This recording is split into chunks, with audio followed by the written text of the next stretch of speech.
What's up, ladies and gents of the internet? Obviously, you know from the title of the video that we're here today to talk a little bit about stretching. Stretching? We're here to talk about stretching? We sure as hell are. Because for the last couple of years, there's been a lot of debate whether or not we should be stretching, or maybe we should just be smashing our muscles with kegs and sledgehammers until they release and then jumping right into our workout. Obviously, I'm joking around a little bit. There's a huge amount of merit to soft tissue work, and sometimes people get so tight and so wound up that some pretty intense tools might be needed.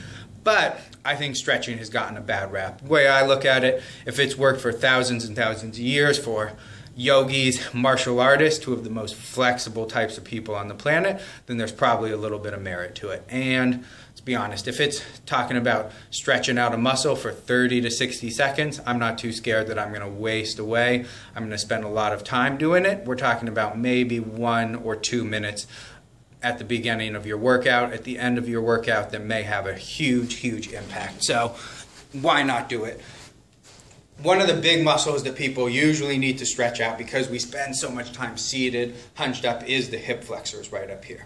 So when I usually see people stretch out the hip flexors, what they do is they start here and then they drive forward. They let that pelvis tilt really big. They let the back arch, and they get a stretch going right here, but I think because of the position, the stretch that they're feeling is actually in the capsule, the fibrous capsule surrounding the joint, instead of the muscles, the psoas and the iliacus, that we're really trying to target. What you can see is I've really arched the hell out of my lower back, and even though I got these super sexy baggy cargo shorts on, you can see that I haven't really extended at the hip joint. I've just anteriorly tilted my pelvis a lot to get that knee behind me. The difference would be extension, where you really drive that femur forward and lengthen out those hip muscles, the psoas and the iliacus down there. So the stretch that I use with almost everybody seems to work great wonders in terms of opening up the hips before the workout, as well as helping a lot of people with some stress on the lower back, kind of taking a little bit of that pinching sensation going, is a stretch which I can't take the credit for. Got shown to me by Mike Boyle. So Mike, you get the credit on this one. But if you think about the function of the hip flexor, or not all the hip flexors, but psoas and iliacus in this point, what do? They both flex the hip joint, so they perform this motion, and they also externally rotate. So our goal when we're stretching is to get the muscle in the longest position possible, right? So what would we want to do? We'd want to extend at the hip and internally rotate.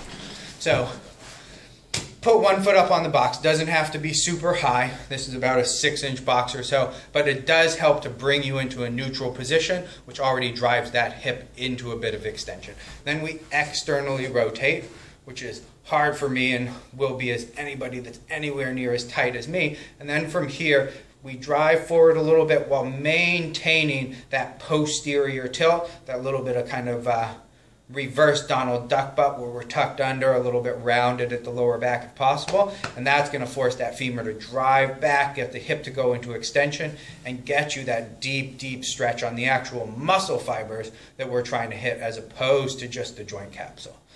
Let me know how the stretch works out for you guys, if it helps, if it doesn't help, if you think it's all a bunch of snake oil.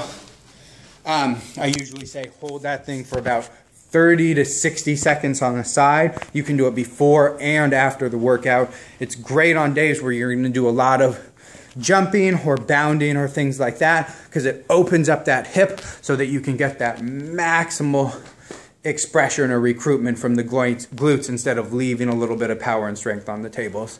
All right. Have a good day, YouTubes.